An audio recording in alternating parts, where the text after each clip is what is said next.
Mucho gusto, soy Juan José Astensi, fundador de Juanjo, una empresa social dedicada a levantar la calidad de educación de ciencias y tecnologías para Guatemala. Usamos robótica, programación e impresión 3D como herramientas didácticas. Tenemos una alianza muy emocionante con Edify y pronto te daremos más noticias.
Mucho gusto, soy Juan José Astensi, fundador de Juanjo, una empresa social dedicada a levantar la calidad de educación de ciencias y tecnologías para Guatemala. Usamos robótica, programación e impresión 3D como herramientas didácticas. Tenemos una alianza muy emocionante con Edify y pronto te daremos más noticias.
Miquel Salado.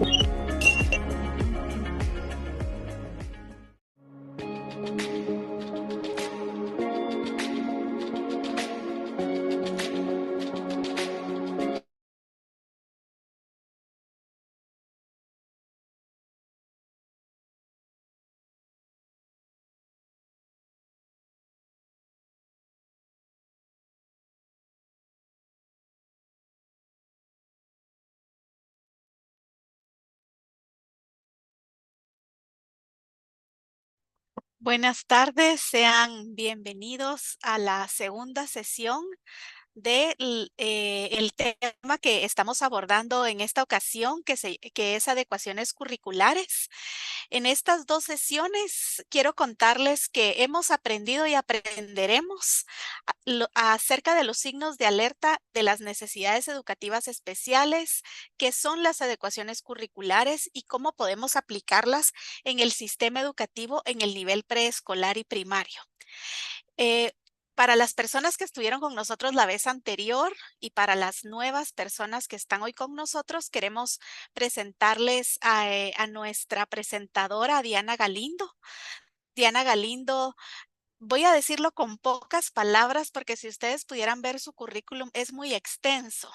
Lo voy a resumir en una persona experta en el tema de educación especial, con especializaciones en algunas áreas muy específicas.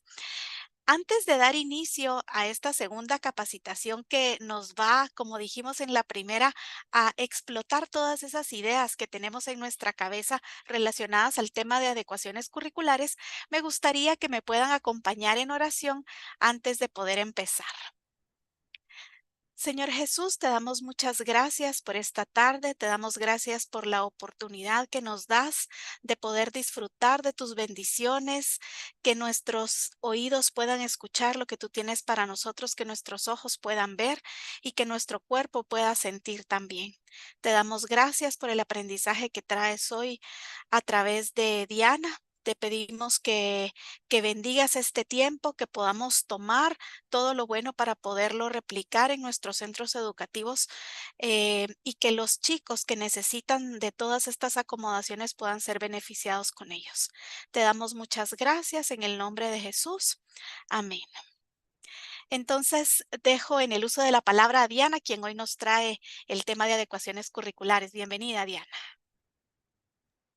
Muchas gracias y muchas gracias a todos por estar nuevamente. Qué alegre, porque seguramente nos acompañan hoy quienes estuvieron la primera parte y de verdad que eso nos alegra mucho el que puedan identificar la importancia de estos temas, ¿verdad? Para poder realizar prácticas más inclusivas, más tolerantes y sobre todo pues también basadas en derechos humanos, que eso es importante también recordarnos cuando estamos haciendo un acompañamiento dentro del salón de clase a los niños, cuando somos docentes, cuando somos coordinadores, cuando somos directores. Definitivamente pensar en todos y planear para todos también es parte de lo que nosotros tenemos que ir aprendiendo a hacer, porque nadie nació sabiendo estos temas y en el camino justo hemos ido aprendiendo cómo mejorar nuestras prácticas y ese es justo el objetivo de estos encuentros, para brindarles información para que ustedes y todos podamos mejorar la labor docente. Vamos a continuar. Voy a hacer un poco de resumen para quienes no estuvieron en la primera sesión, que puedan entender de qué se trata y a dónde vamos a llegar, que hoy vamos a hacer. Vamos a dar algunos ejemplos de adecuaciones y vamos a practicar, digamos, hacer uno. Y lo que les pido, así como en la sesión anterior, es que cuando tengan una duda, por favor, levanten su mano en ese momento o escríbanlo en el chat, pero sí les pido que hagamos esto para que podamos, para que yo les pueda resolver en ese momento y no se pierda la idea. Y sin problema, no molestan, no interrumpen para nada. Esa es la intención, poderles aclarar todas sus inquietudes. Entonces, voy a comenzar pidiéndoles a los que estuvieron la primera sesión que nos digan en el chat que se recuerdan que es una adecuación curricular. ¿A qué nos referimos cuando hablamos de adecuaciones curriculares? Les voy a dar unos minutos para que se inspiren y lo escriban en el chat.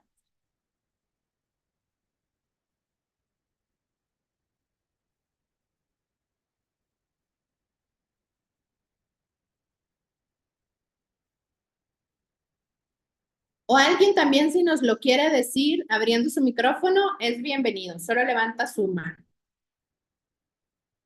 para organizarnos. Muchas gracias, Aida. Las modificaciones que se pueden hacer a los contenidos, hacer adaptaciones. Sí, gracias, María.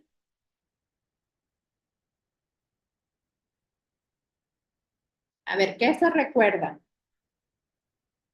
Adaptar según las necesidades, la acomodación o los ajustes. Son recursos que podemos utilizar para diferentes maneras de aprendizaje, realizar adaptaciones o modificaciones que le permitan al estudiante alcanzar la competencia, adaptaciones que se programan como modificaciones específicas a las condiciones del estudiante con necesidades educativas especiales. Adaptación para un mejor aprendizaje, brindar diferentes herramientas para que los pequeños puedan aprender, estrategias para responder a sus necesidades específicas de apoyo educativo. ¡Ay, qué alegre que ya estén usando esos términos! Nos alegra muchísimo. Son necesidades específicas de apoyo educativo y modificar las áreas de trabajo. ¡Excelente! Tienen 100 puntos por todos los comentarios que dejaron en el chat. ¡Qué alegre de verdad! Es eso justo. Que vayamos incorporando nuevas terminologías, pero que la terminología no solo sea eso, sino que tengamos claridad del trasfondo de estas palabras y el por qué estamos generando estas nuevas terminologías. Aquí Yubitsa nos dice, no estuve, pero sin las adecuaciones para que el estudiante pueda aprender y alcanzar las competencias. También, muchísimas gracias. Entonces, sí. Hay un último, adecuar el área para poder trabajar con ellos e implementar nuestras estrategias. Perfecto. Entonces, todos tenemos la idea de que es una adecuación curricular. A veces, en donde más problemas llegamos a tener es cómo le hago. ¿verdad? Y es, pero ¿por qué yo lo tengo que hacer o por qué yo tendría que plantear la adecuación? Y eso también lo platicamos un poquito la semana pasada y lo vamos a recordar en los pasos que debemos de hacer para hacer una adecuación curricular. Pero para que todos tengamos la misma idea y podamos ir en la misma línea, vamos a empezar. Bueno, las adecuaciones curriculares y la importancia de planear para la diversidad. Esta frase me gusta mucho realmente y creo que hace mucho sentido en esto, en este tema en particular. John Holt decía, no sé cómo he llegado a concebir la disparatada idea de que una clase aprenderá mejor si todo el mundo aprende lo mismo al mismo tiempo, como si una clase fuera una fábrica, ¿sí? A veces queremos y pretendemos que todos vayan al mismo ritmo, hagan lo mismo, piensen lo mismo y nos digan lo mismo. Y no solo sería sumamente aburrido, sino que no es real, porque de las grandes fortalezas que hay en un salón de clase es que todos somos diferentes. Entonces, desde nuestras diferencias podemos aportar, podemos resolver, podemos dar ideas distintas, podemos pensar, podemos llevar un ritmo de desarrollo y de aprendizaje distinto, y eso no va a impedir que alcancemos las competencias. Algo que es bien importante cuando nosotros pensamos en la enseñanza para la diversidad es que pues esto hace valer el enfoque de educación inclusiva, que en Guatemala pues es una de las visiones de la educación, que todas las personas puedan tener acceso a la educación, pero no solo como un derecho humano, sino también que y no importando su raza, su cultura, su idioma, no importando su desarrollo, sus habilidades, pueda aprender. Eso es, cuando hablamos de educación inclusiva, lo más importante. En la educación inclusiva todos tenemos un espacio y todos somos importantes. Entonces, para este concepto, este concepto nos recuerda que todos los sujetos son capaces de aprender y que cada uno posee un conjunto de características y habilidades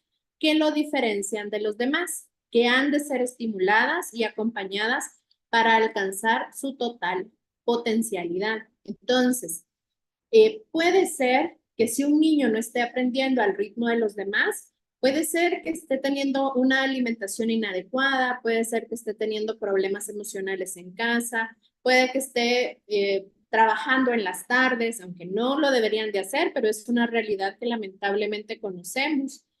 que también puede ser que no haya recibido estimulación en los primeros años de vida. Realmente necesitamos conocer a las personas con las cuales vamos a trabajar, que son todos estos alumnos, que es muy diferente a veces a la idea que tenemos de hacernos amigos de nuestros alumnos. Son dos perspectivas totalmente distintas, ¿sí? Yo puedo conocer a cada uno, puedo saber cuáles son sus fortalezas y sus habilidades, y por supuesto también respetar las normas, la disciplina que hay en clase, pero también hacerla valer de igual manera para todos. Entonces, algo que es bien importante para la enseñanza, para la diversidad, es que en esta idea, la diversidad no es un obstáculo, sino es una oportunidad para enriquecer los procesos de aprendizaje, porque lo que hace es justamente sumar desde las diferencias de cada uno, extraer lo que cada uno puede aportar en el salón de clase y usarlo en favor y en beneficio de todos. Es decir, por ejemplo, si un niño es muy bueno para la matemática, es muy ágil, resuelve problemas de una manera, pues, sencilla, este niño puede apoyarme a mí con otros niños, y pues aquí también hacemos valer una de las etapas del desarrollo que son de las más importantes cuando hablamos de todo el tema del aprendizaje, que es a Vygotsky, ¿verdad? Que Vygotsky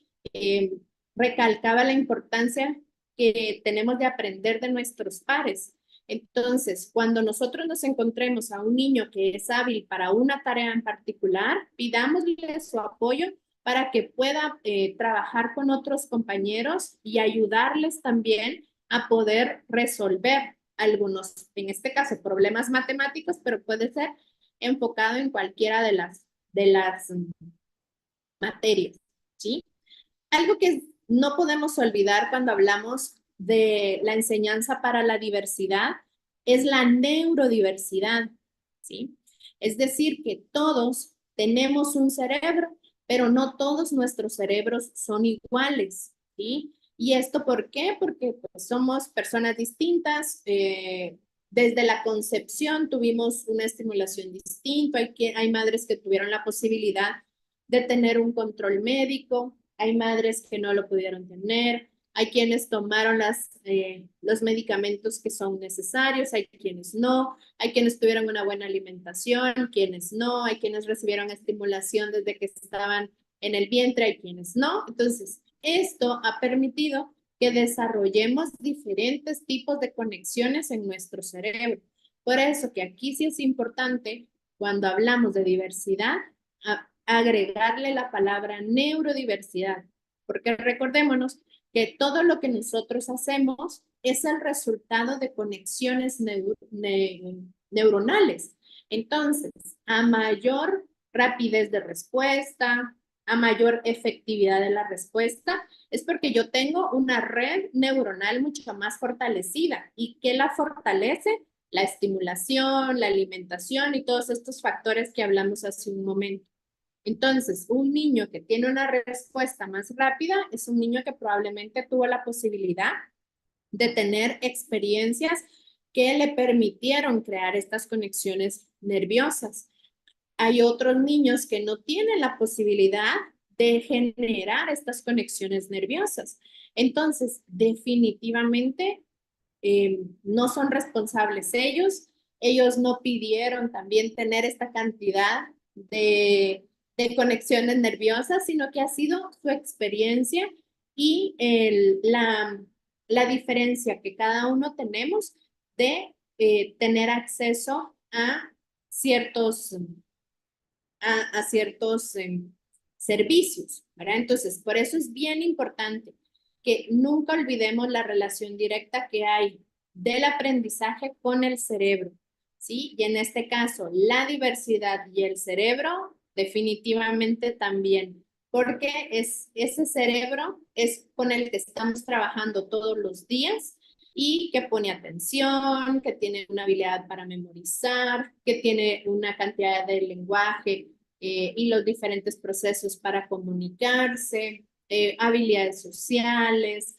que tiene habilidades motoras. Y si no tuvo las suficientes experiencias para aprovechar todos estos recursos, por supuesto que su respuesta no va a ser la misma a otro que sí tuvo esta posibilidad. Entonces, también por eso hablamos hoy en día de aclarar algunos mitos como el de los estilos de aprendizaje, ¿verdad?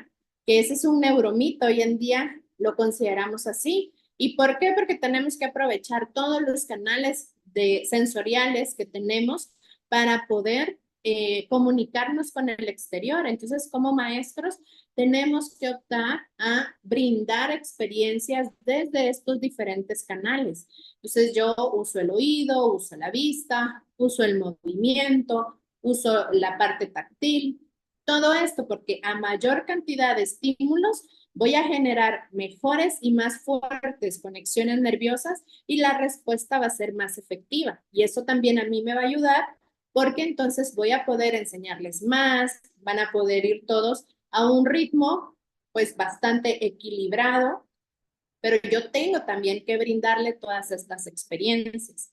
Entonces, hablamos de neurodiversidad justamente considerando que hay muchos factores que que van de la mano con el desarrollo de estas conexiones nerviosas, ¿verdad? Que son factores genéticos, factores neuroquímicos y factores ambientales. Y aquí también volvemos a que cada uno de nosotros tiene información genética diferente, tiene información neuroquímica diferente y la cantidad que se transmite en todo nuestro cerebro y experiencias de nuestro contexto y ambiente también distintas. Entonces, no podemos esperar que esos cerebros sean iguales si cada uno va a tener diferentes factores que lo van a afectar. ¿Sí? Y esto tampoco quiere decir que, bueno, yo estoy viendo que a un niño se le dificulta hacer algo, entonces como no le dieron estimulación, yo entonces ahí lo dejo, ¿verdad? Y no le brindo también la posibilidad de que su cerebro, gracias a la plasticidad cerebral, pueda aprender a hacerlo. Probablemente no lo va a hacer a la misma velocidad que sus compañeros, pero lo va a hacer a su ritmo, justamente con la capacidad que tiene para hacerlo. Pero hablar de diversidad y hablar de cerebro es muy importante y necesario también para entender todo lo que nosotros hacemos.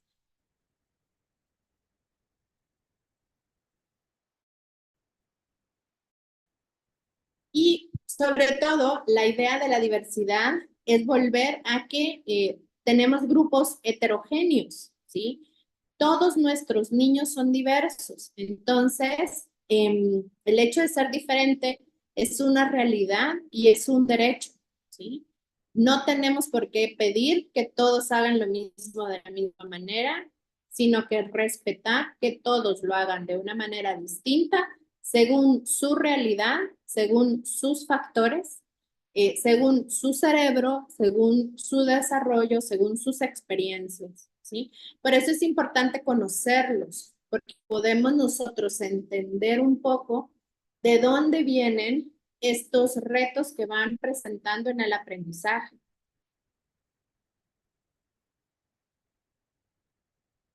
Entonces vamos a volver siempre a la importancia de planear para la diversidad y eso nos lo dan las adecuaciones curriculares. Hablamos la sesión anterior que hacer adecuaciones curriculares no es un favor de nuestra parte como maestros, ni tampoco es ponerles más trabajo que hacer, para nada, sino que es simple y sencillamente planificar para todos los integrantes de mi aula. Con algunos voy a tener que hacer adecuaciones de un tipo, con otros de otro tipo, con algunos no lo van a necesitar, pero esto también va a facilitar el ejercicio docente, ¿sí? Y lo va a facilitar porque me va a permitir a mí que una estrategia no la pueda aprovechar solo un niño, sino la pueden aprovechar distintos niños dentro del salón de clases. Sí, Ana Michelle, por favor.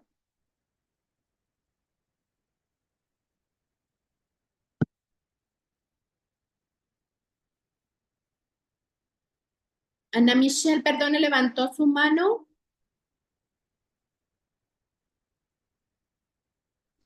Ya, Ay, perdón, gracias. Es que no podía quitar el mute.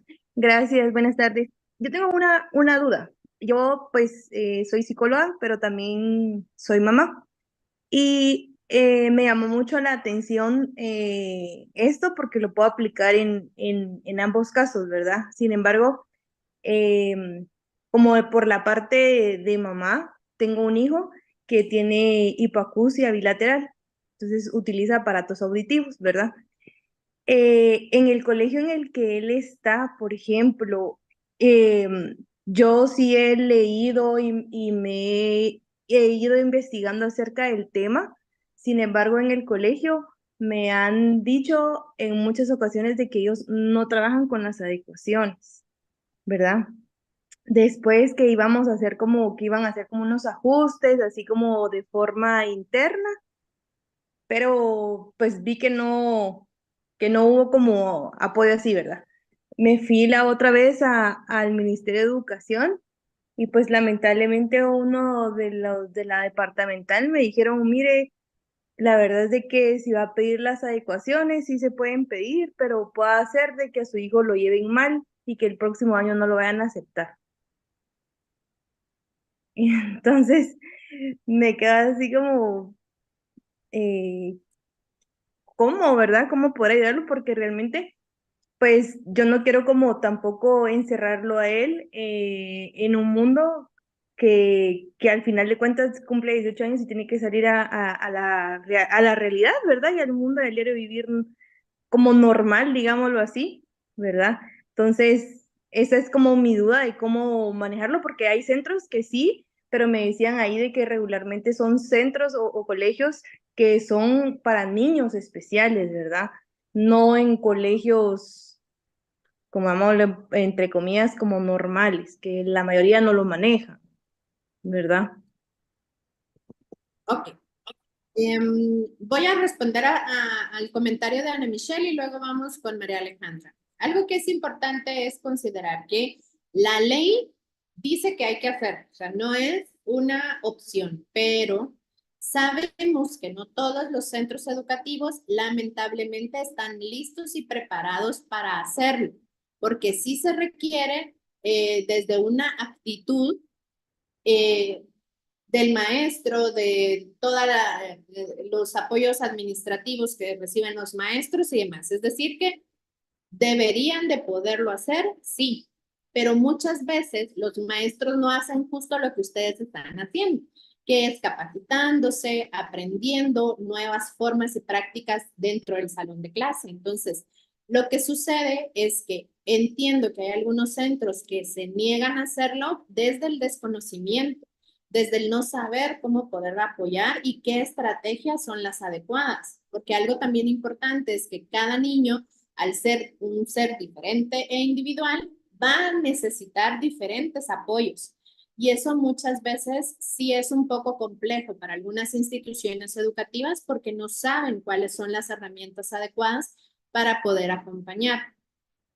Mi recomendación en este caso particular del caso de Ana sería buscar un lugar en donde sí puedan hacer adecuaciones curriculares. Algo que sí le comento es que no solo en los centros de educación especial lo hacen, hay muchos colegios ya comprometidos a realizar estos procesos, a mejorar estas prácticas y están aprendiendo justamente a cómo hacerlo. Entonces, el buscar colegios en donde hagan adecuaciones, es también una buena opción para que su hijo pueda recibir el apoyo que necesita.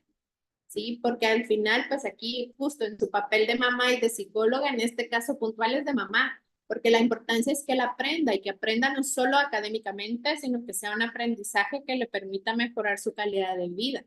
Entonces, es cierto que todos los colegios y los docentes deberían de tener esta formación, sí, pero no es lo que está sucediendo actualmente. Pero hay muchos docentes que con la actitud de querer hacer una mejor práctica están aprendiendo, estudian, están aquí, ¿verdad? Y eso hace que los chicos tengan un acceso mucho más, un mejor una mejor experiencia, diría yo, a un proceso de inclusión, porque también es importante, en un proceso de inclusión, no únicamente es el maestro el responsable, ¿no? Sino también los padres de familia, el centro educativo, la comunidad, también los niños y conocer su individualidad. O sea, no es solo responsabilidad 100% del maestro, sino que es la comunidad educativa la que se compromete a ser inclusiva.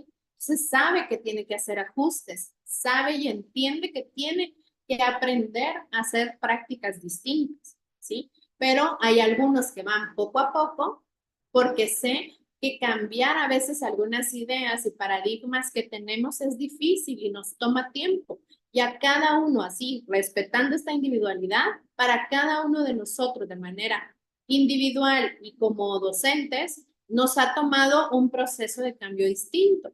Entonces, por esta razón es que mi recomendación es buscar colegios donde personas hayan tenido ya experiencias previas de inclusión, que hayan sido buenas y que la actitud de toda la comunidad educativa aporte para el proceso de inclusión del niño, que deberían todos de hacerlo, sí, pero como les digo, es un proceso que va paso a paso y que cada institución va a un ritmo distinto.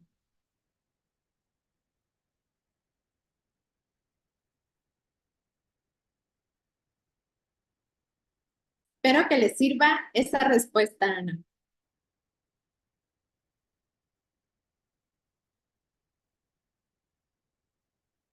María Alejandra se arrepintió de bajar su mano o todavía tiene la inquietud. Cuéntenos. A ver, cuéntenos, María Alejandra.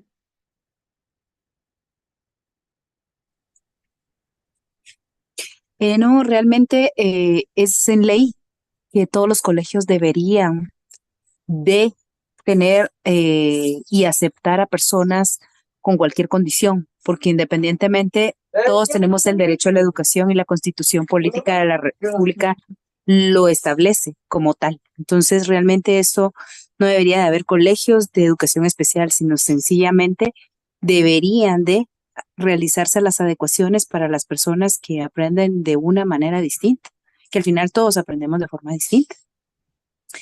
Y realmente todos los colegios, escuelas deberían de capacitarse, entiéndase cada profesor, directores, personal administrativo, personal de limpieza, todos para tener la capacidad de poder dar la atención debida a los niños. A nivel internacional, la ley lo exige, o sea, no es algo que si quiero o no quiero. Lamentablemente, nuestros colegios privados son los primeros en rechazar y las escuelas también, no se diga. Los dejan ahí como que son adornitos del aula y que Dios los bendiga y Dios los ampare y que salgan como ellos puedan. Pero sí, en sí eso. Muchas gracias. Sí, y entiendo muchas veces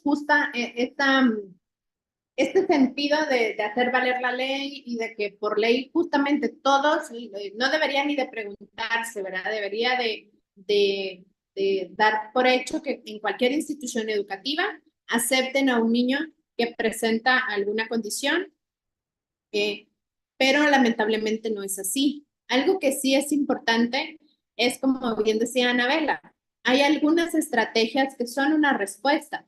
DUA es una excelente opción, pero no es la única. Y aquí tal vez voy, según la experiencia que he tenido, María Alejandra, a decirle que algunos centros de educación especial sí son necesarios, pero para algunos casos muy puntuales, ¿sí?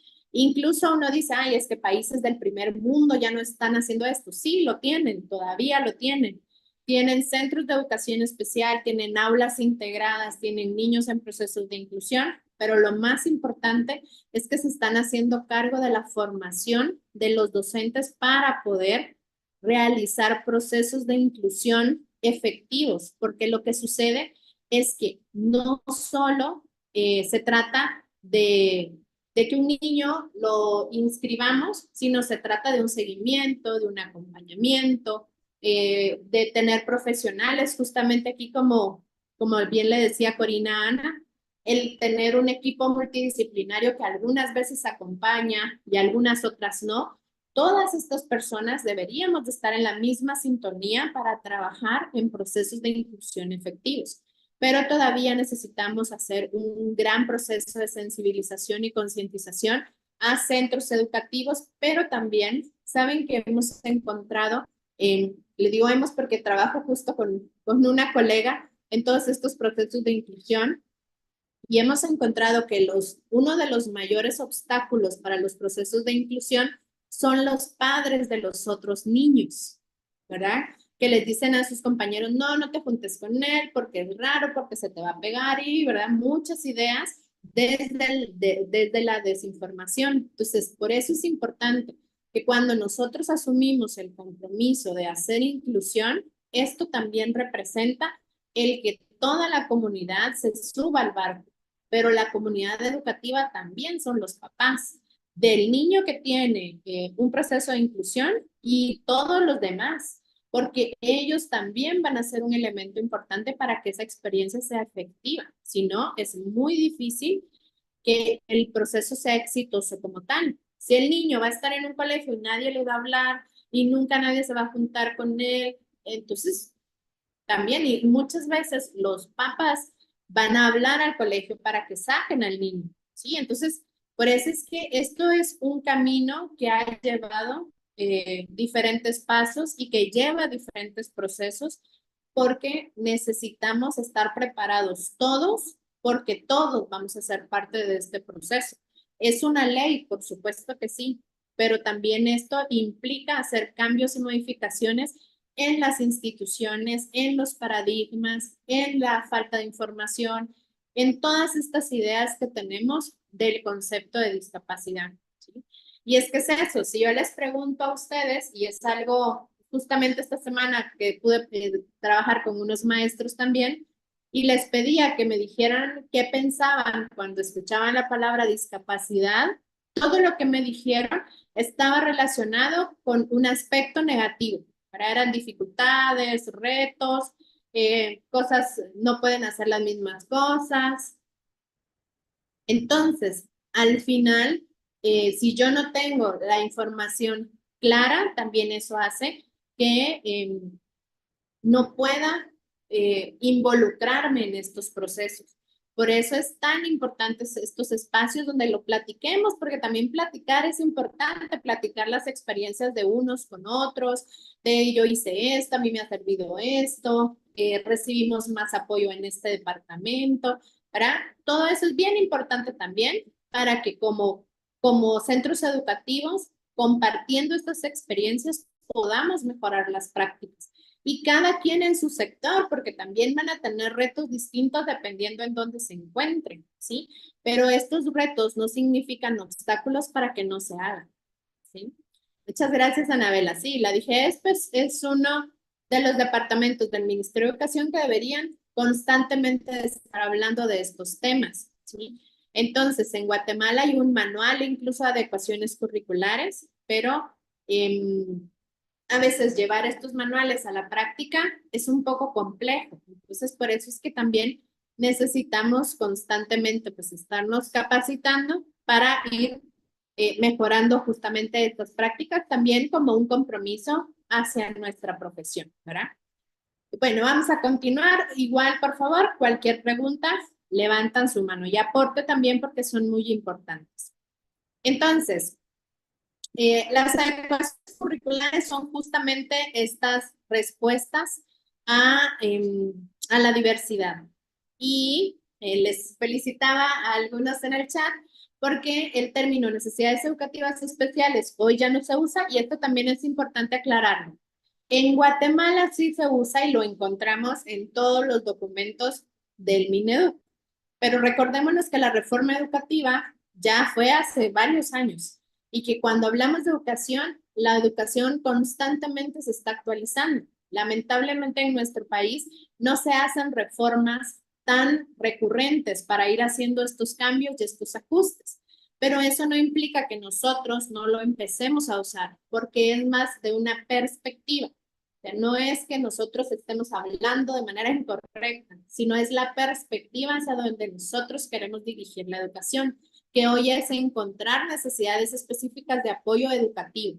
Cada uno de nosotros las tiene y cada uno de nosotros va a requerir apoyos diferentes, ¿sí?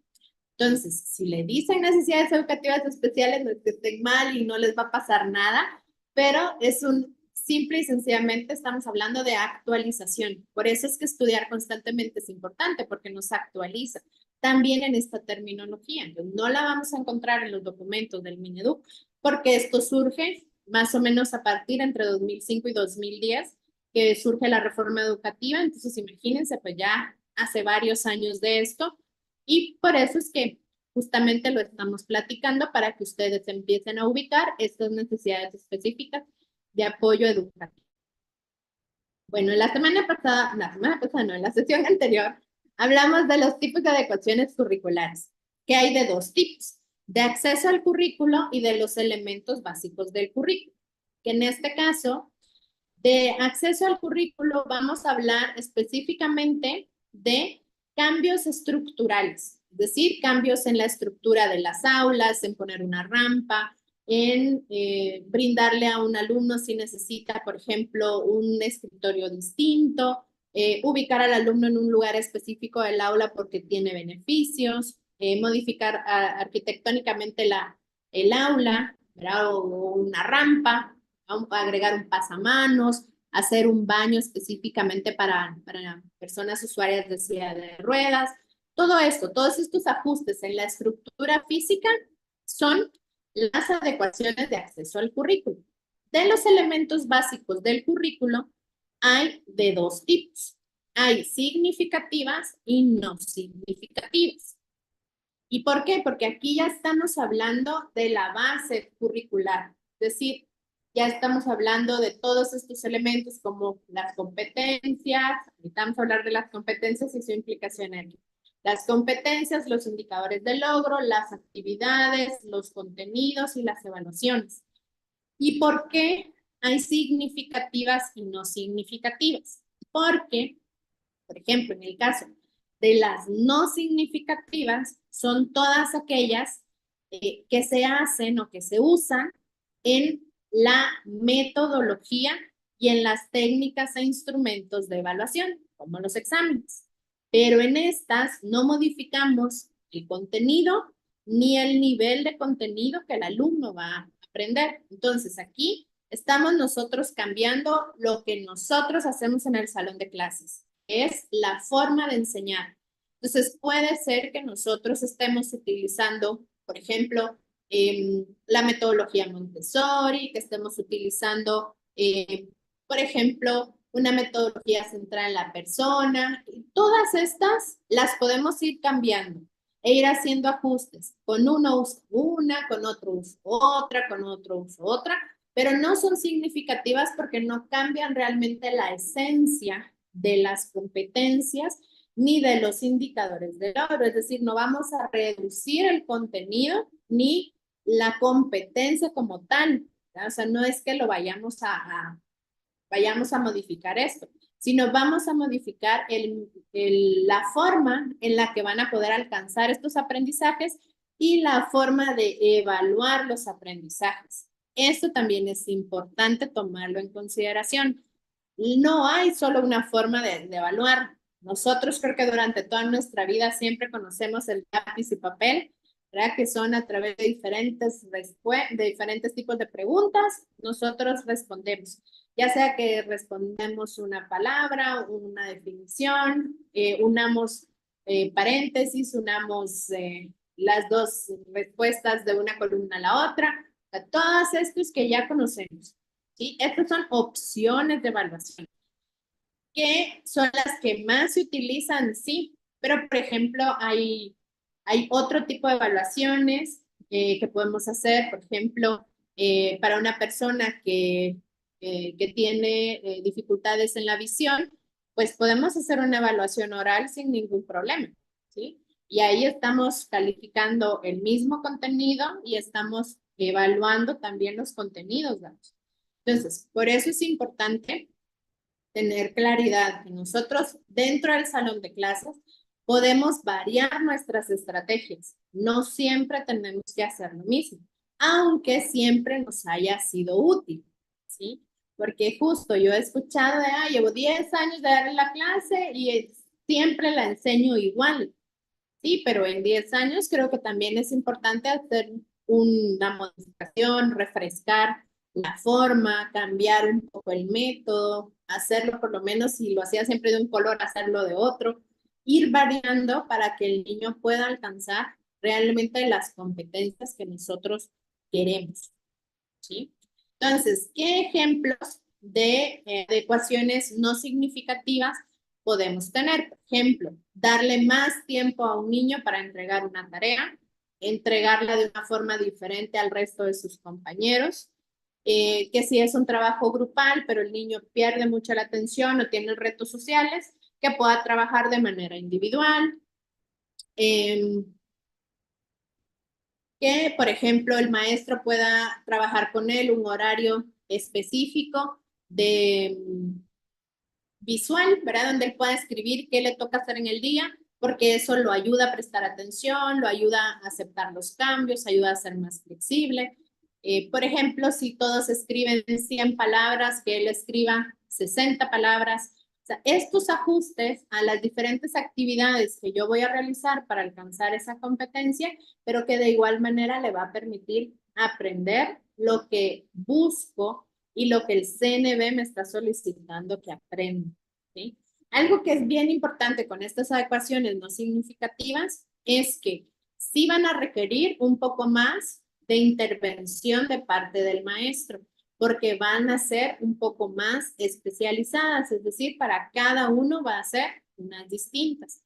Entonces, una de las evaluaciones que a mí más me ha gustado en un centro educativo es que el maestro colocaba las operaciones matemáticas en el pizarrón, bueno, la que iban a hacer, ellos la hacían, cada quien de manera individual, luego hacían como una apuesta en común y daban los resultados, ¿verdad? Y estos resultados, alguien podría haberse equivocado, pero en ese momento daban por qué. Y el examen era justamente igual, ¿sí? La evaluación era la misma porque los niños ya entendían la dinámica y sabían cómo funcionaba. Entonces no era buscar una evaluación para meter a un niño en problemas o para que no supiera, para ponérsela difícil, ¿verdad? Sino que realmente para que nosotros podamos comprobar que sí está aprendiendo, que al final es lo más importante.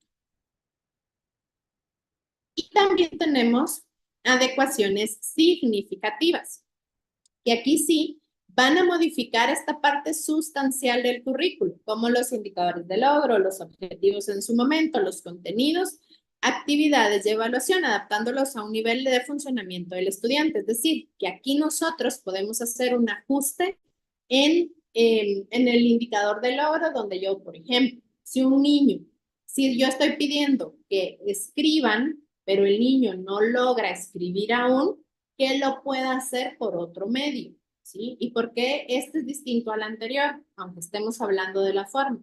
Porque si se dan cuenta, cambia completamente la estructura del indicador de logro. O sea, no estamos haciéndolo por un medio escrito, sino, por ejemplo, puede ser que lo haga por medio verbal, para que él nos lo diga, o que lo represente a través de pictogramas, o que use lengua de señas, o que use un sistema alternativo o aumentativo de comunicación, ¿sí? Entonces, aquí es justamente donde está la diferencia, en que yo voy a modificar totalmente esa actividad y voy a proponer una que la persona sí pueda hacer, que los alumnos sí puedan ejecutar y donde yo también pueda evaluar que él alcanzó y cumplió con ese indicador de logro. Aquí también se pueden hacer ajustes a los contenidos. ¿Por qué? Porque hay algunos niños que van a requerir una modificación o un ajuste a los contenidos, porque puede ser que traiga todavía algunos contenidos pendientes del grado anterior y entonces, obviamente, si es un seguimiento de ese contenido, pues no va a tener las bases. Y aunque yo se los enseñe, no va a ser funcional para la persona que lo esté aprendiendo, porque si no sabe la base, es muy difícil que pueda saber qué es lo que sigue. Entonces, Aquí es donde hay que hacer un mayor análisis, donde hay que sentarse con el equipo del colegio para poder hablar. Justo alguien hacía una pregunta y no la respondí en ese momento porque lo vamos a hablar en un ratito, pero ¿quién es la persona encargada de hacer las adecuaciones? Lo hablábamos la sesión anterior. En un mundo ideal debería de ser un psicólogo educativo o un psicopedagogo quien las haga. ¿Y dónde las obtenemos? En las recomendaciones de un informe psicopedagógico. Pero sabemos que no todas las familias tienen acceso a esto. Entonces, algo que sí podemos hacer nosotros como centros educativos es sentarnos y hacer una evaluación de qué adecuaciones podemos trabajar. Exacto, en nuestro país, como bien dice Yubitsa, lo ideal sería que es el psicólogo educativo o el psicopedagogo, pero en nuestro país es el profesor y realmente deberían de ser los profesores del niño, ¿sí? Que se sienten un día y hagan las adecuaciones curriculares para saber cuál es la base que va a tener y para que también ya tengan establecidas aquellas competencias que van a alcanzar y que buscan alcanzar. Pero estas adecuaciones en particular sí requieren mucho más inversión de tiempo y conocer a la persona para poder determinar qué es lo que necesita aprender. Porque un niño no está dentro de un aula según sus habilidades cognitivas, que antes se hacía de esta manera, porque socialmente y emocionalmente no es lo más recomendable. Y también porque en algún momento, pues todas estas ideas negativas que tenemos hacia la discapacidad se enraizan.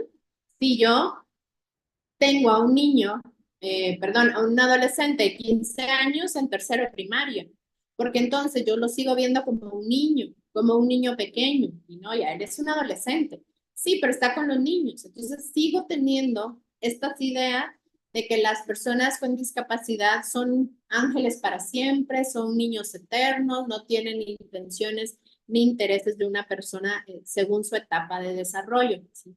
Por eso es que hoy en día las personas, justo, creo que fue Flor, yo quedé pendiente con Flor la semana pasada, la sesión anterior, perdonen si digo la semana pasada, pero siento que los acabo de ver. Flor justamente preguntaba en el chat, en la sesión anterior, si algunas personas que tenían adecuaciones curriculares podían perder el año escolar. Y sí, lo pueden perder. Justamente me contacté con alguien de la DGS para poder resolver esta duda, para poder contestarla de manera segura. Sí, yo sabía que sí, pero ya ahora les contesto mucho más segura. Sí, se puede. Sí. Pero analizando la situación, es decir, si un niño no entregó tareas, no asistía, no había apoyo de los papás, nunca hicieron su parte dentro del proceso educativo como familia, el niño no alcanzó las competencias. Entonces, en ese caso, como cualquier otro estudiante, sí puede perder el grado, ¿sí? Pero solo por esta razón. Muchas gracias, Anabela, por estar compartiendo material. Entonces, eso también es importante.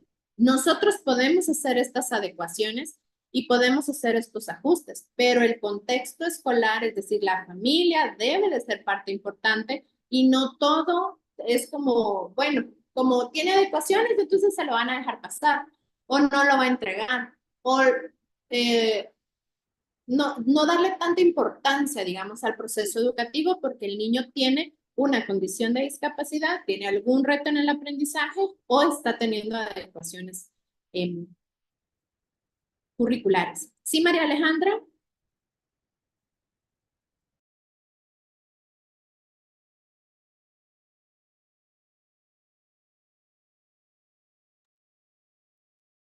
Por ahí vi que había levantado su mano, María Alejandra, ¿ya no? No me deja. Ah, no le deja abrir el micrófono. Ahorita vamos a pedir apoyo técnico. Ahora vamos. Gracias. De nada.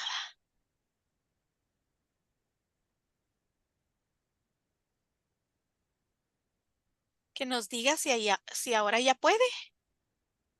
¿Podría probar, por favor, María Alejandra?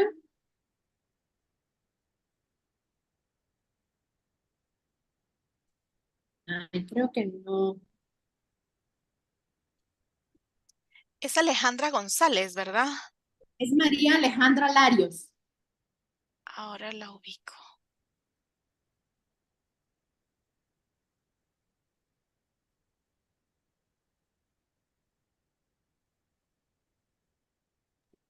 Ahora voy contigo, Ruth. Una preguntita.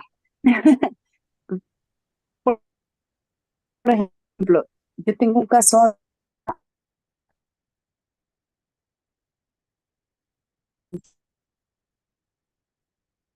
¿Me pueden confirmar? Yo no sé si solo yo quien no escucha bien a María Alejandra o somos todos.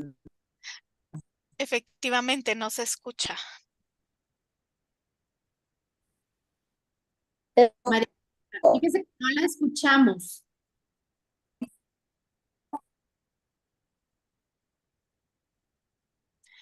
Creo que es la conexión.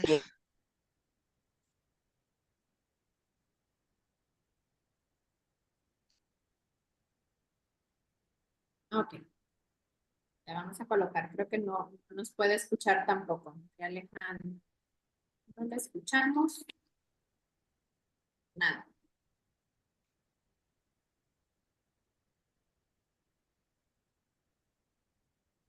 Vamos a dejar pendiente a María Alejandra para contestarle su pregunta después porque no la escuchamos. Le vamos a contestar a Flor, a Flor no, a Ruth.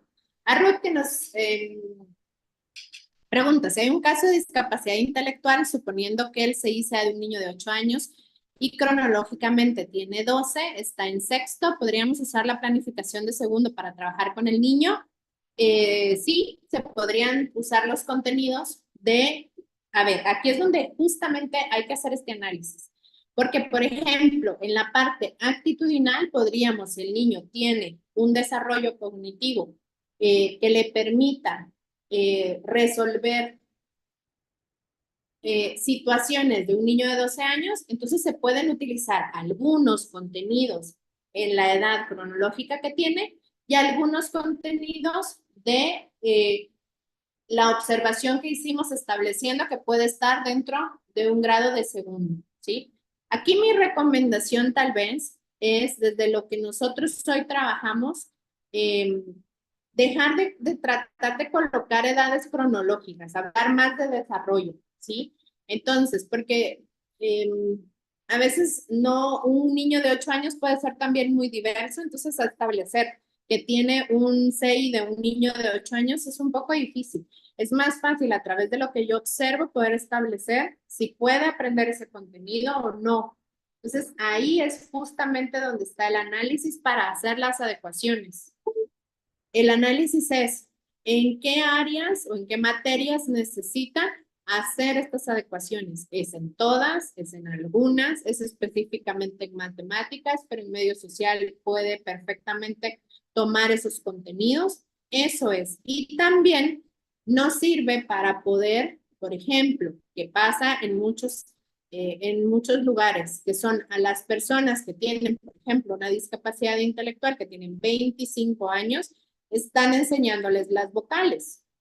¿Qué tan funcional es que una persona de 25 años esté estudiando las vocales a esa edad? Entonces, aquí es justamente estas evaluaciones son las que nosotros tenemos que hacer para analizar cada situación y determinar en dónde necesitan tener estos ajustes.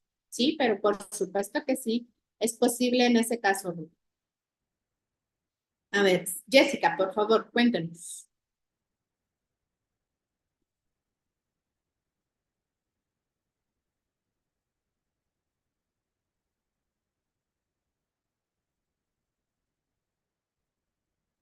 Dice Jessica que tampoco la escuchamos. Ah, Jessica, no la deja también. ¿Nos podrían ayudar, por favor? Sí, con gusto. Gracias. Ahora sí ya. Buenas tardes. Perfecto, buenas tardes, bienvenida.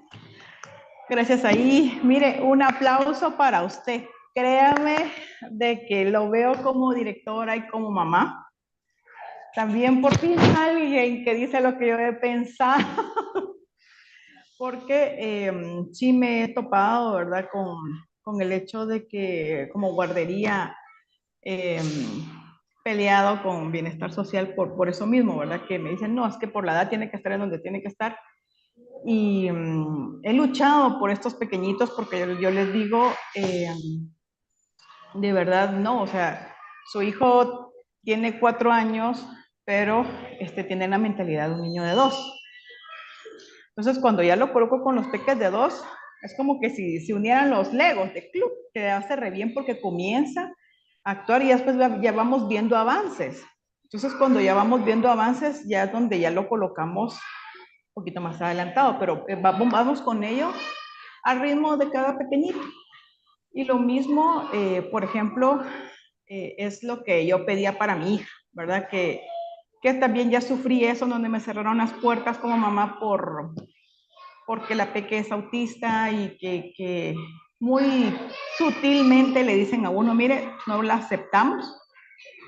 Entonces sí cuesta, ¿verdad? Como decían, y pienso también de que primero uno como director se tiene que capacitar para después es como que todo baje y después ya que vengan los maestros y ya después enseñan los papás, los niños. Entonces ya, así como usted dice, toda la comunidad. Y me costó, o sea, en el colegio donde está ahorita la nena, yo le decía a la directora, mire, por favor, no me la ponga con los peques de su edad porque la nena todavía no sabe nada de eso y lo que vamos a hacer va a ser estresarla y retroceder todo ese avance que vamos haciendo con ella. Y pues gracias a Dios pues conseguí un buen colegio en donde la maestra accedió y, y pues ahí vamos, ¿verdad? Pero es cuestión de nosotros asesorarnos y no tener miedo de aceptar a los peques, de abrirle las puertas a los niños, ayudarlos y créanme que es una ayuda para los papás porque es como, encontré mi oasis y aquí me están ayudando. Entonces, lo veo así, ¿verdad? Así que insto a los demás directores también para que también se empapen, nos empapemos. Yo sé que tenemos muchas cosas que hacer, pero empaparnos y poder ayudar a los pequeñitos porque para eso estamos, para ayudarlos a ellos. Y créanme, la felicito porque me encanta lo que usted está diciendo. Bueno, muchas gracias, de verdad, por su retroalimentación, porque es significativa, porque usted lo ha vivido desde las dos perspectivas, ¿verdad? Como madre de una persona con una condición y como directora también y como docente. Entonces, creo yo que al final su retroalimentación es muy importante también para los maestros, porque muchas veces no consideramos estos aspectos, ¿verdad? Hasta que tenemos a alguien cercano o hasta que conocemos muchas historias y vivimos las experiencias de hacer un proceso de inclusión. Muchísimas gracias por compartir. Vamos a escuchar a María Alejandra y así seguimos. No sé si ahorita sí me escuchan. Sí. Ok, yo tengo un caso que mi chiquito realmente, pues su edad mental se ve como un nene de 1 año aproximadamente. Eh, Todas sus acciones pues están enfocadas a empezar a tirar, por ejemplo, cuando empiezan todo a tirar para ver cómo suena, cosas así, chupar todo, oler todo, llevárselo todo a la boca.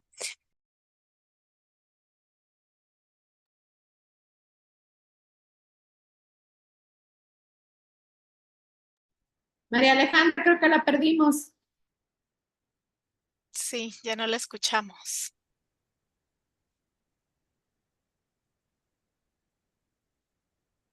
Es que la señal a veces nos traiciona. Sí, sí, aquí hay una idea de, ¿y si lo escribe? Podría ser. Excelente idea. Tiene apagado su micro. Ahorita le estoy pidiendo que lo reactive y podríamos usar No esa sé si me idea. escuchan ahí. Ahorita sí otra vez. Sí, Perfecto. Sí, ok. Pues tengo otro chico que nunca había sido escolarizado hasta ahorita y he tenido que irlos integrando poco a poco a la clase porque obviamente no están acostumbrados a interactuar y su diagnóstico no les permite la interacción. Yo también soy mamá de 2 chicos que están dentro del espectro autista. Cuando fueron diagnosticados, pues pasé un martirio para los colegios. Fui de las que se peleó, agarré la ley en mano y me peleé, así, horrible. Y no me importó. Y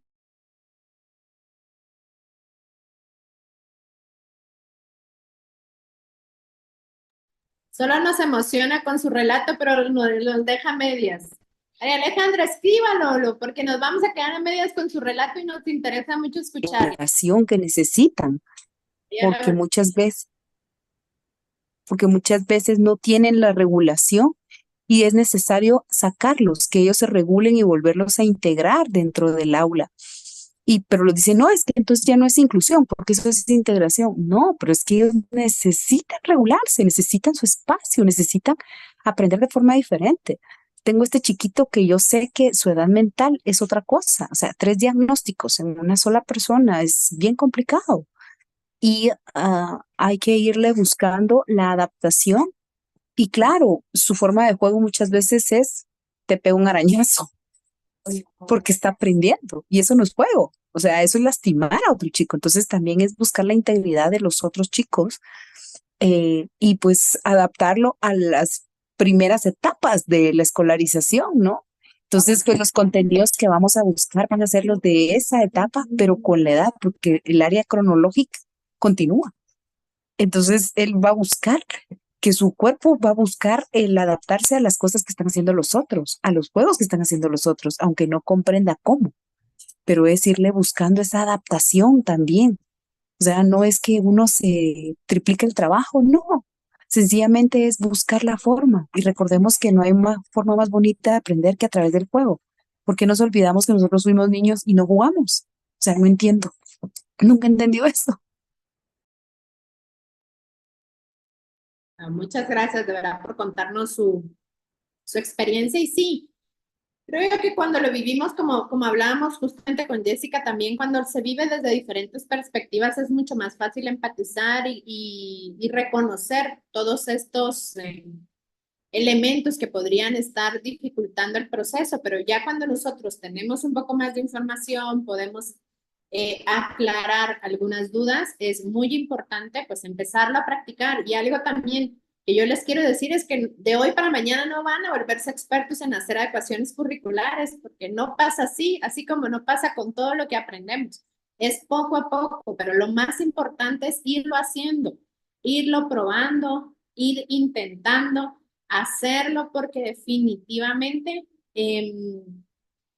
es también darnos a nosotros la oportunidad. Miren, yo me especializo en la atención de personas con autismo, pero creo que me gustó mucho trabajar con ellos porque me hizo romper mis paradigmas de maestro, yo soy educadora especial, soy psicóloga, pero todo mi enfoque va hacia infancia y adolescencia. Entonces me rompió a mí el enfoque de que yo tenía que decir qué hacer, cómo hacerlo, de qué tamaño, todo, y con ellos era descubrir cada día cómo trabajar con ellos. Y eso me hizo a mí hacerme más flexible de probar cosas nuevas, de que si a ellos les gusta el dinosaurio, pues en todas las hojas pongo dinosaurios de diferentes tamaños, de colores, hablamos de dinosaurios y eso luego lo vinculamos con otro tema. Y de esa manera es que nos vamos nosotros creando y generando como adultos y como docentes nuevas formas de hacer educación, porque al final el proceso de enseñanza y aprendizaje es un proceso constante que está todo el tiempo dentro del salón de clase,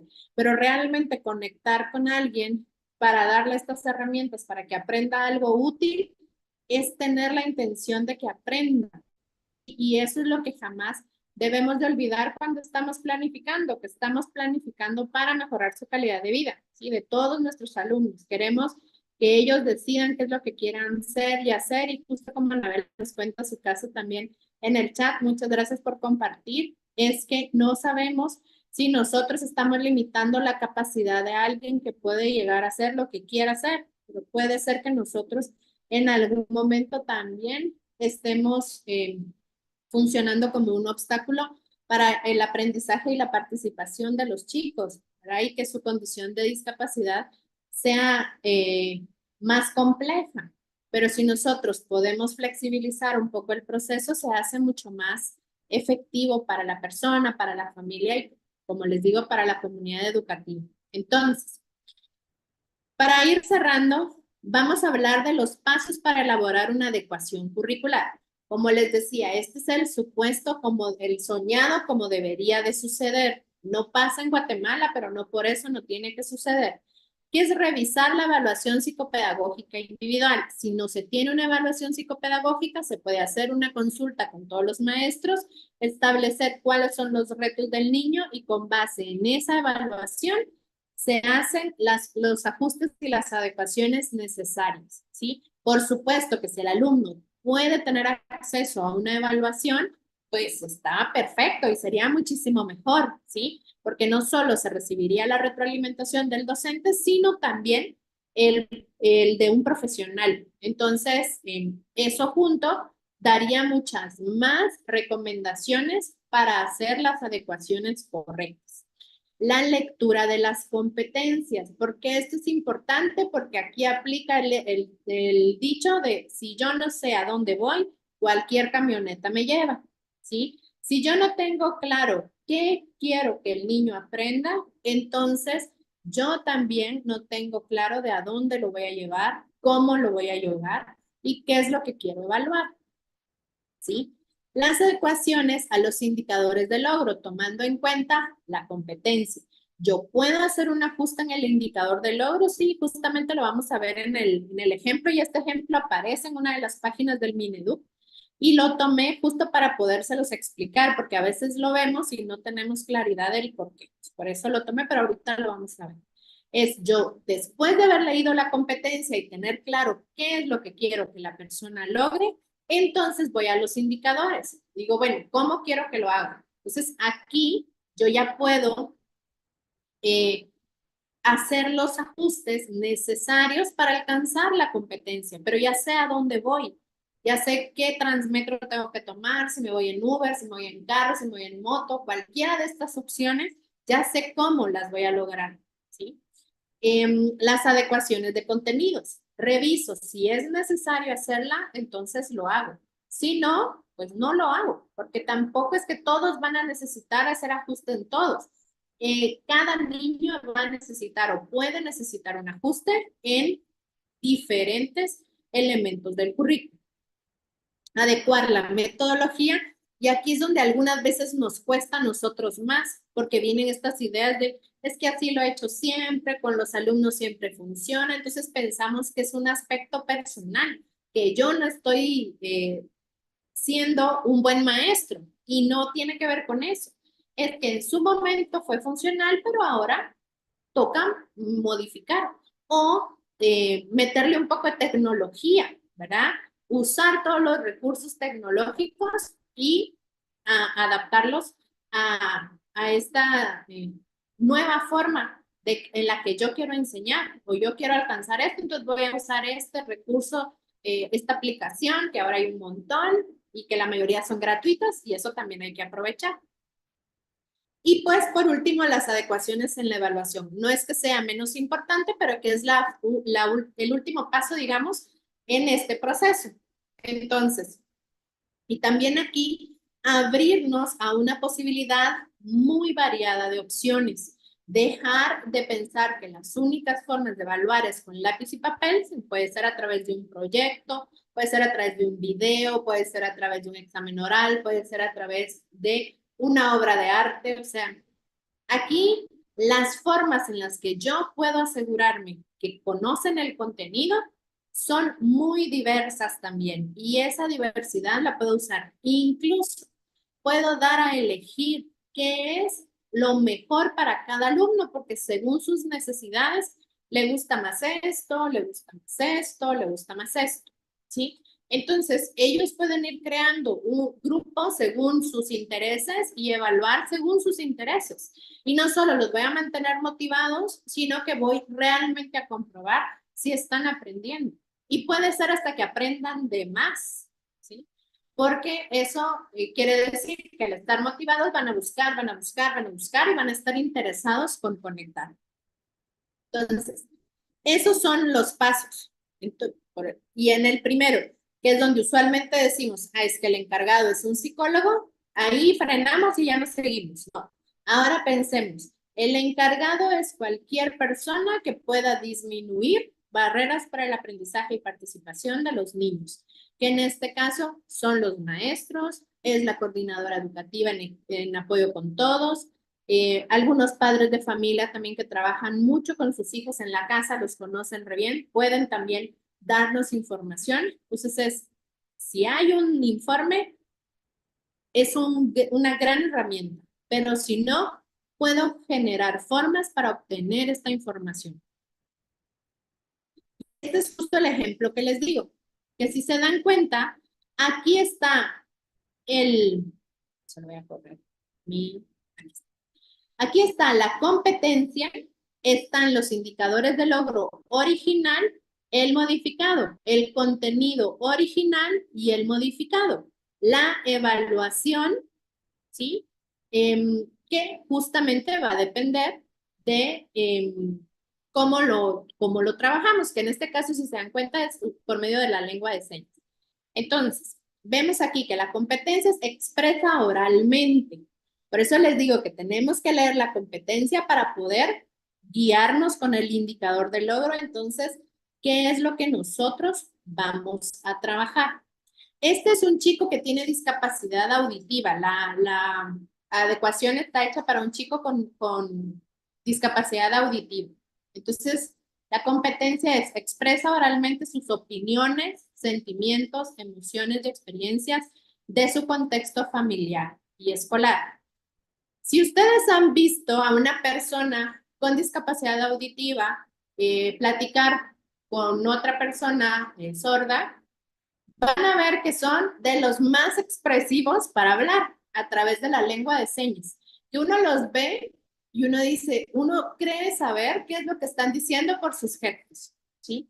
Entonces, ¿de que lo pueden hacer? Por supuesto que sí, pero lo más seguro es que no sea de una forma oral, sino que pueda ser a través de gestos o de la lengua de señas. Entonces, el indicador del logro aquí es, usa diferentes estrategias para comunicarse. Si nosotros nos vamos ahí, el mismo indicador de logro nos dice, usa diferentes estrategias para comunicarse, es decir, formas distintas de hacerlo. ¿Sí? Entonces, por ejemplo, si fuera una persona con autismo, como nos pregunta María Alejandra, podría ser a través de un sistema alternativo o aumentativo de comunicación. Puede ser que utilice pictogramas, puede ser que utilice un dispositivo para poderlo hacer. ¿Sí? Entonces, esto es bien importante. No, las competencias, Sara, no se pueden modificar. Se pueden modificar los indicadores de logro, los contenidos y la evaluación. La competencia no, porque es nuestra base del currículo. ¿Sí? De igual manera, Olga, si fuera un niño con habla tardía, podría utilizarse cualquiera, incluso la escritura, ¿sí? Incluso al escribir en una computadora, ¿sí? No, María Alejandra, justamente de eso se tratan estos espacios, para que podamos opinar y para que ustedes puedan aclarar todas sus inquietudes.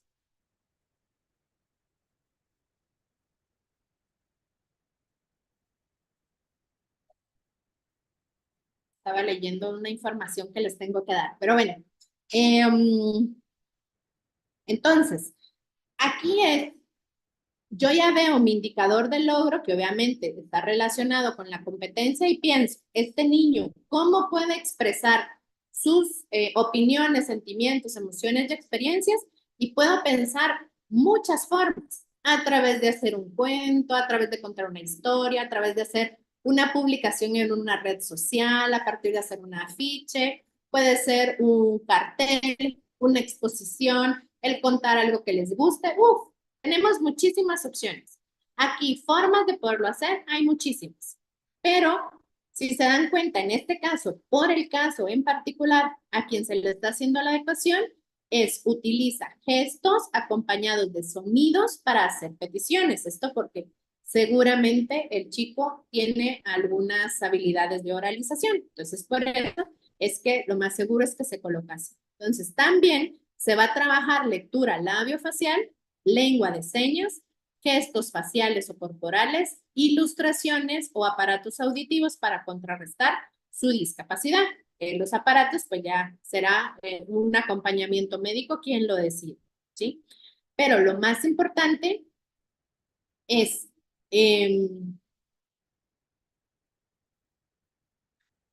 gracias, Anabel. Entonces, aquí yo puedo elegir incluso la forma. Puedo poner varias formas en las que el niño se va a expresar, pero lo más importante es que exprese sus ideas, opiniones, sentimientos, emociones y experiencias en los diferentes contextos. Incluso lo pueden hacer como mímica, lo pueden hacer como una obra de teatro, o sea, muchísimas formas. Entonces, si se dan cuenta, aquí está el contenido, el original, y luego está la modificación, que es comprensión de gestos y órdenes sencillas, expresión de mensajes sencillos, articular el sistema fonético de la lengua, conocer el vocabulario que permita describir, definir y clasificar su entorno. Incluso yo, esta actividad, y por eso me gustó mucho el ejemplo, porque creo que da para mucho en un contexto diverso, yo puedo usar esta misma experiencia para hablar de diversidad en la clase, para que los niños aprendan lengua de señas. Pueden aprenderse un poema, pueden aprenderse las emociones en lengua de señas. O sea, podemos también usarlo para que este mismo chico pueda enseñarles a sus compañeros algunas señas.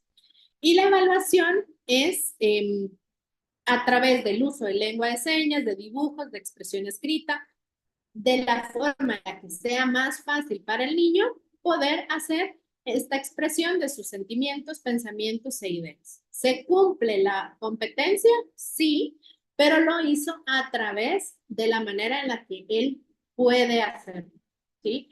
Un chico con TEA, como preguntaba María Alejandra, puede ser que tenga dificultad para identificar sus propios sentimientos. Entonces, puede ser que aquí, a través de fotos que su familia nos comparta, podemos nosotros apoyar a este niño al decir, bueno, mira, aquí estás con tu familia.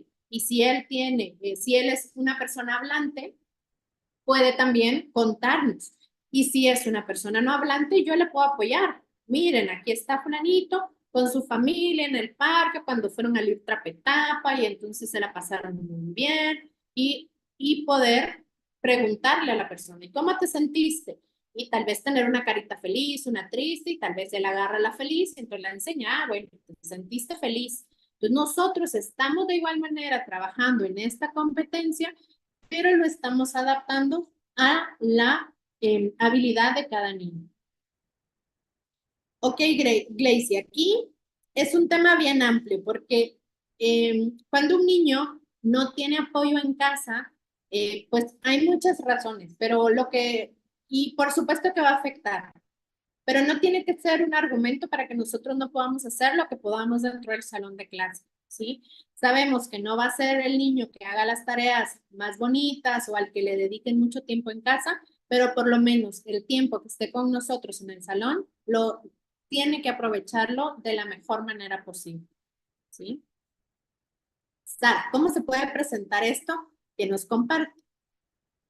Ya que yo he realizado adecuaciones, pero el espacio del formulario, esto es algo que les iba a hablar también. El espacio del formulario es realmente muy chistoso, ¿verdad? Porque nos piden colocar todo esto que hoy les estoy diciendo y cabrá 2 líneas en letra muy pequeñita, ¿verdad? O a mano, pero de una manera así como muy... Okay. Aquí lo más importante es que yo lo puedo poner, por ejemplo, uso lengua de señas, uso de pictogramas, y quien tiene que tener claro cómo se hace la adecuación son ustedes, ¿sí? Porque estas hojas lo que sirven es para un reporte de lo que estamos trabajando con los chicos, pero realmente quien lo ejecuta y quien tiene que tener total claridad de cómo se está haciendo son ustedes.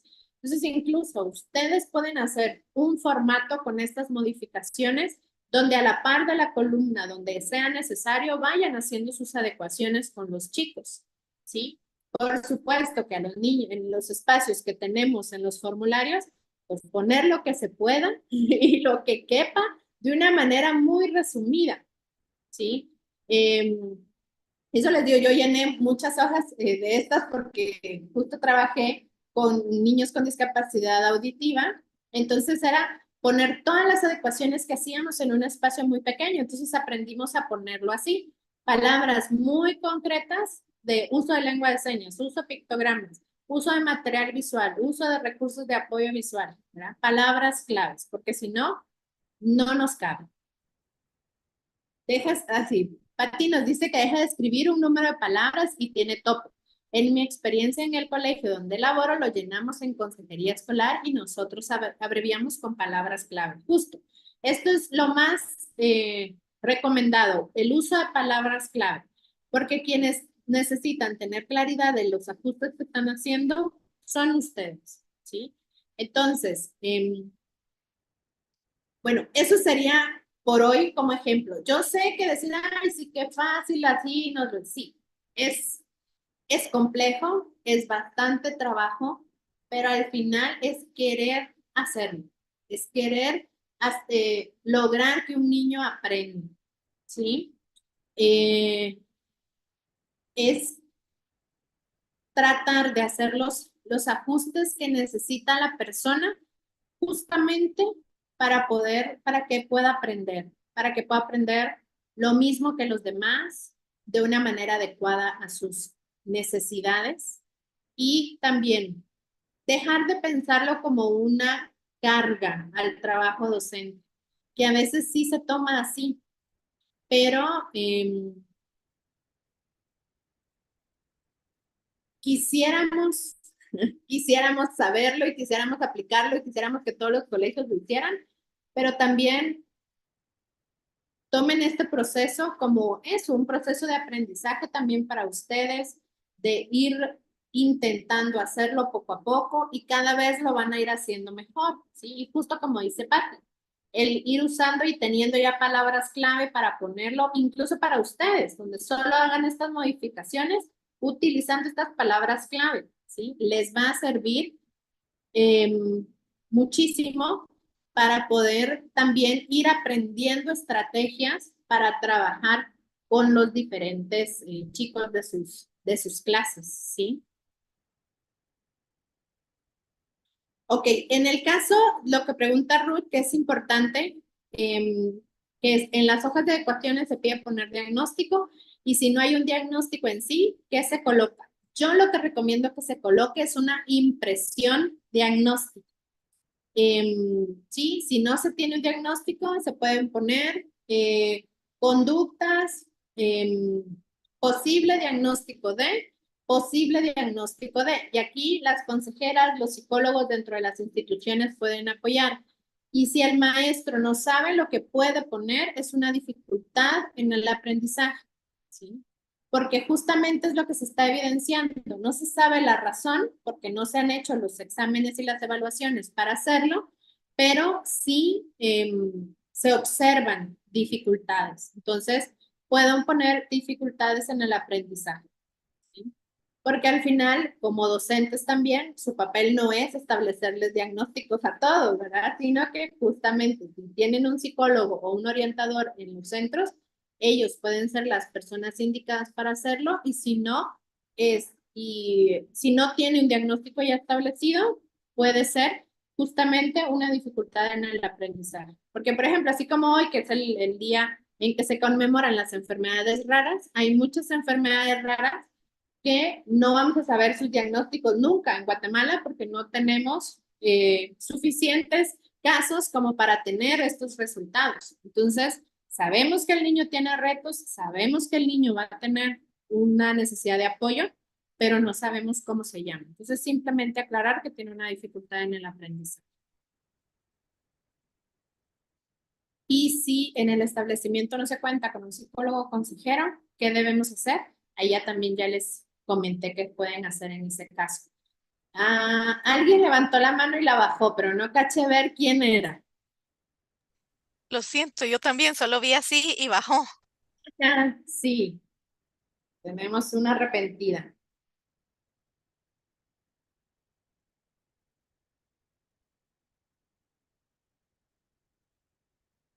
No, bueno, entonces igual, si hay arrepentidos, por ahí pueden escribir.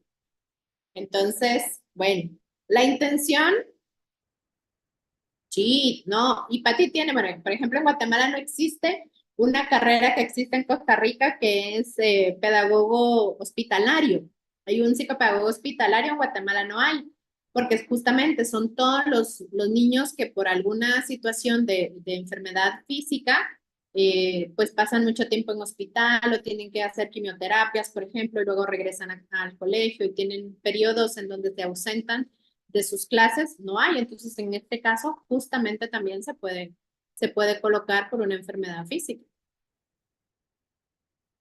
No. Y bueno, de verdad que espero que, miren, aquí nosotros podríamos hablar de la educación años, años y años, y que son de verdad momentos muy enriquecedores, porque todas sus experiencias son sumamente enriquecedoras para el trabajo que todos hacemos, ¿sí?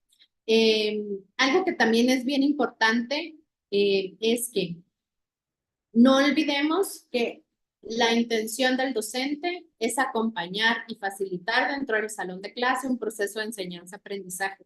Entre más agradable, motivado, alegre, disfrutemos todos el proceso, va a ser un proceso mucho más efectivo y que también nos va a ayudar a buscar soluciones de problemas. Siempre les digo que si cuando nosotros no sepamos cómo resolver un problema, preguntémosle a un niño porque nos da soluciones impresionantes y todos juntos más. Entonces, de verdad que para mí ha sido un gusto poder estar nuevamente con ustedes, poder acompañarles y por ahí muchas personas conocidas y eso me alegra mucho más y muchas personas que nos conocemos ahora a través de estas reuniones que también me alegra mucho poderles conocer y ver y pues que espero sobre todo que sean conocimientos que puedan aplicar en su profesión.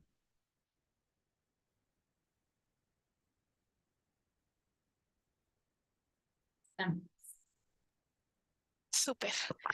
Bueno, creo que ha sido una tarde bastante enriquecedora para nosotros como Edify. Es un honor tenerte con nosotros, Diana. Muchas gracias por tu tiempo, por tus conocimientos. Vemos esa disponibilidad tuya para poder compartir todo lo que que has aprendido a lo largo de este tiempo y lo valoramos mucho. Vemos esos mensajes en el chat y creo que las personas están muy agradecidas de poder aprender contigo y de ti. También hoy queremos agradecer a todos los participantes que de manera activa estuvieron acá. Vi muchas cámaras encendidas, muchas personas escribiendo. De verdad que saber que para ustedes esto está siendo de utilidad, a nosotros como Edify nos llena. Queremos darles algunos anuncios. El primero es que sean tan amables de responder un correíto que les va a llegar acerca de una evaluación del evento. Esto nos sirve a nosotros para poder servirles de la mejor manera. Luego quiero contarles otro anuncio en relación al diploma de participación. Esta capacitación de adecuaciones curriculares tuvo 2 sesiones. La primera fue el 1 de febrero y la segunda está siendo hoy 29. Para las personas que pudieron estar en las 2 sesiones, les va a llegar su diploma vía correo electrónico. Si tienen alguna duda en específico al respecto, en el chat está escrito nuestro WhatsApp y con mucho gusto podemos ver las dudas que vayan surgiendo al respecto de la entrega de su diploma, que va a ser de manera virtual. Luego, un anuncio que me alegra muchísimo darles es que en la sesión anterior hubo muchos de ustedes que preguntaron si va a haber una tercera sesión, porque hablamos acerca del tema de cómo platicamos con los padres acerca de esto, algunas estrategias para poderle comunicar a los papás. Y nos es grato contarles que sí, vamos a tener una tercera sesión. Diana va a continuar con nosotros en este proceso. La fecha todavía no la tenemos, pero sí sabemos que va a ser en abril, así que por favor estén atentos a nuestras redes sociales, estén atentos a los anuncios que enviamos a través de WhatsApp WhatsApp y de otros medios para que puedan ser parte de esta capacitación y tengan como si esto fuera una película, ¿verdad? La trilogía de las capacitaciones para poderlos poner en práctica en sus centros educativos. Y también pues los invitamos a estar atentos a nuestras redes también, porque tenemos un calendario de capacitaciones que creemos que va a ser de mucha utilidad para ustedes en sus colegios. Y si hay algo en lo que les podamos servir como Edify, para eso estamos. Así que muchas gracias, tengan ustedes una feliz tarde y ha sido un gusto verles. Que estén muy bien. Bendiciones. Feliz tarde a todos.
Mucho gusto, soy Juan José Astensi, fundador de Juanco, una empresa social dedicada a levantar la calidad de educación de ciencias y tecnologías para Guatemala.